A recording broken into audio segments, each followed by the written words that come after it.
Hi, I'm Barry Sahajian. Welcome to my bass tutorial series. This lesson is double thumb bass slapping technique number 2.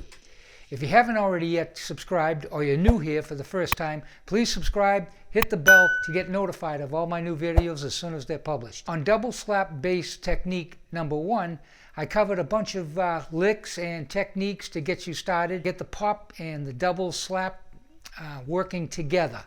One particular point that I was emphasizing was to play the double thumb and then a pop right after, right in a row. So let's get started. This lesson I'm going to cover triplets.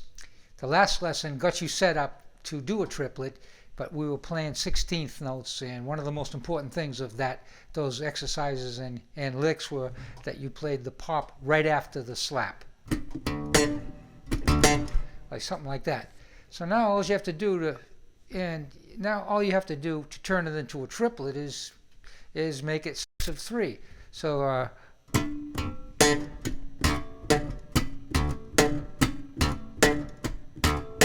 that's all there is to it. So we'll look at it real slow, and then I'm going to go into showing you something that might be a little bit enjoyable to learn, an exercise with a little melodic quality to it. So you down, up.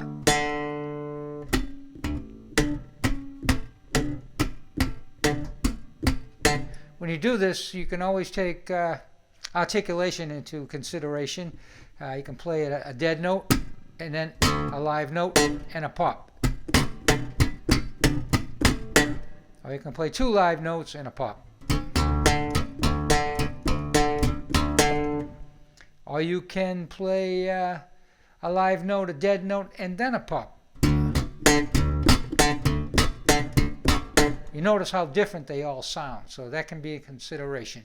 And I will be pointing that out as we're playing some of these licks. You'll be kind of surprised of being aware of playing it just as those small variations that I showed you, how much it can change the sound of the line and the feel as well. I'd like to start with that lick that I played in the intro.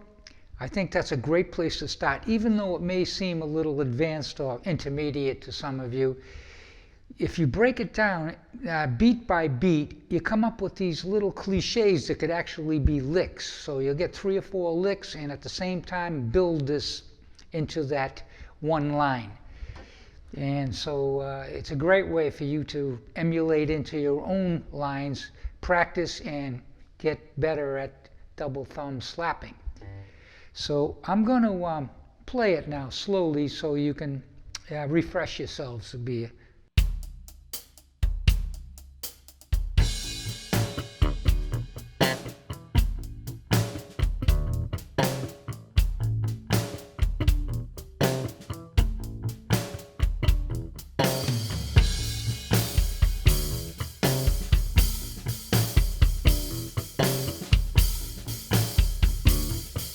Okay, there's something you have to think about when you play this lick, or triplet licks like this where you're moving the thumb up and down. Since it is, triplets are sections of 3, you wind up going down, up, down. So your second beat would start on an upstroke of the thumb, and then you go down, and then you go up. Now you've completed 2 beats, and you're back into landing on using a downstroke of the thumb for the downbeat of the 3rd beat. And then since you went down, up, down, you're going to be playing an upstroke of the thumb on the 4th beat. So you've got to get used to that. And when you're playing with 16ths or 8th notes, it's always even. So it's just down, up, down, up, down, up, and you wind up always playing. If you start on a downbeat with a down stroke of the thumb, you're always going to be landing on the downbeat. So that's a consideration you have to think about. And you may want to, before we get started, just try playing like 1 and a 2 and a 3 and a 4 and a 1 and a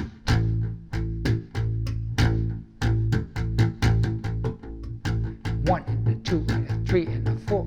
Just to get used to it. Okay, let's jump into this lick now.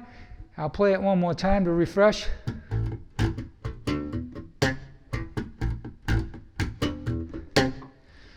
So the first beat and then landing 1 and a 2. We're going to take the first 4 movements of the thumb, so it would be. So you would have 2 live notes going down with the first, up with the second, and then a dead note, and then on the second beat you're going to do an upstroke of the thumb and pull it a little extra so it kind of snaps like a pop.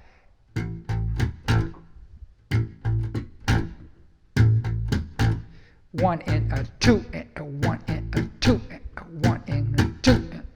And you practice it like that for a little bit. Your second beat starts on an upstroke of the thumb.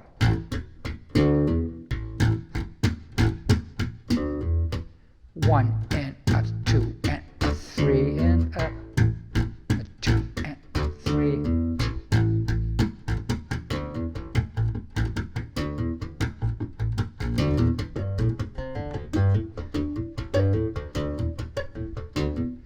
Just turn it into a lick by repeating that third beat.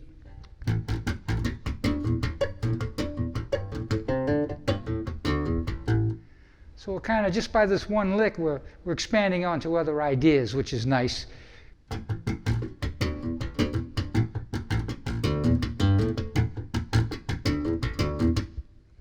So we're done. First beat, second beat, and let's go on to the third beat. So 3 and a 4, 3 and a 4,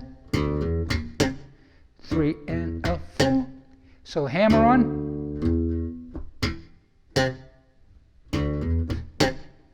hammer on, upstroke with the thumb, and a pop. Downstroke with the thumb, hammer on, upstroke with the thumb. Once again, this could be a nice lick to play.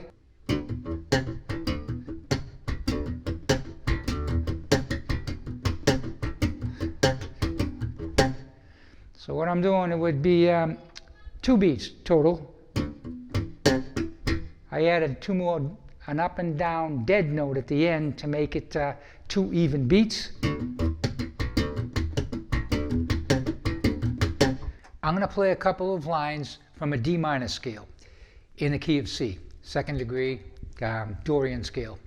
And I'm only going to use 3 notes.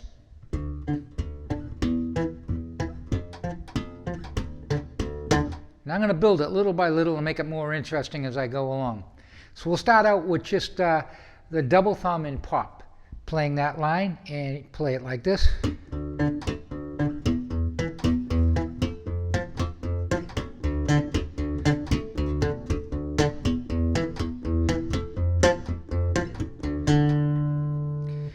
Okay, now let's get away from the right hand so much and add a little action with the left hand. So what I'd like to do is I'd like to add some harmony to that line with the double thumb and pop.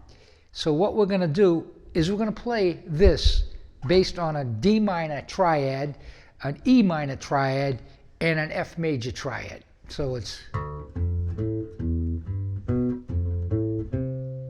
And we're going to play it from the second inversion of each of these chords. So the first chord, D, from the second inversion, which is starting from the 5th, we'll go up to the A right here. And what we're going to do is give it some harmony. And then we're going to add a hammer to the line to make it even a little more interesting.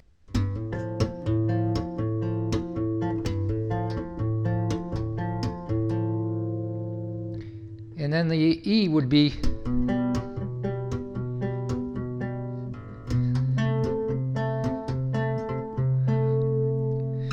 so this is the second inversion of these chords, D minor, E minor, and F. And you'll notice I'm not playing the root, I'm only playing the 5th, which is the bottom note of a second inversion, and the minor third on the D minor, and skipping the D. We're going to leave the D out because if we put that in there, there will be no room to slap. It would complicate matters because we're only using double thumb and pop. And then on the E minor, a hammer on from the A to the B. The B is the fifth of the E minor chord, and then we're going to skip the root, which is right here on the 14th fret of the D string, and we're going to play the G, which is the minor third. And the third one would be the F chord, and we're starting on the 5th, which is the C on the 15th fret of the A string.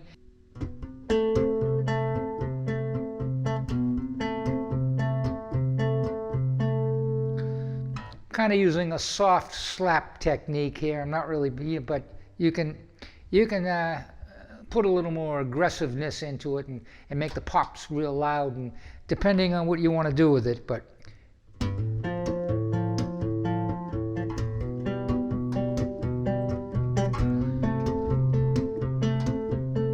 no reason why it can't be.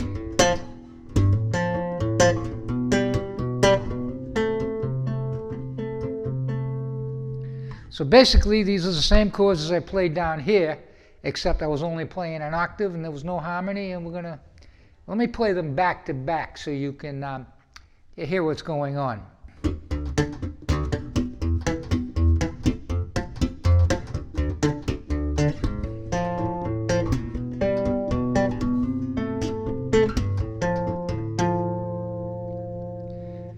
You could approach that to any chord, you know, and the whole idea is playing it in a second inversion, leaving the root out. And how you can find these is to take the top note, whatever that might be, and if you can, by position, go down to here. You know, I mean, 1 fret over, 2 strings apart. That's to put it in simple terms of just the shape. If you theoretically, whatever note you play on the top will be the minor third, if it is a minor triad you're dealing with, of the note below right here. And that would be the root. So once by position, if you were to hit this D, you'd be in B minor, because this would be the 3rd degree of your scale, and it would be the B minor. So, you know.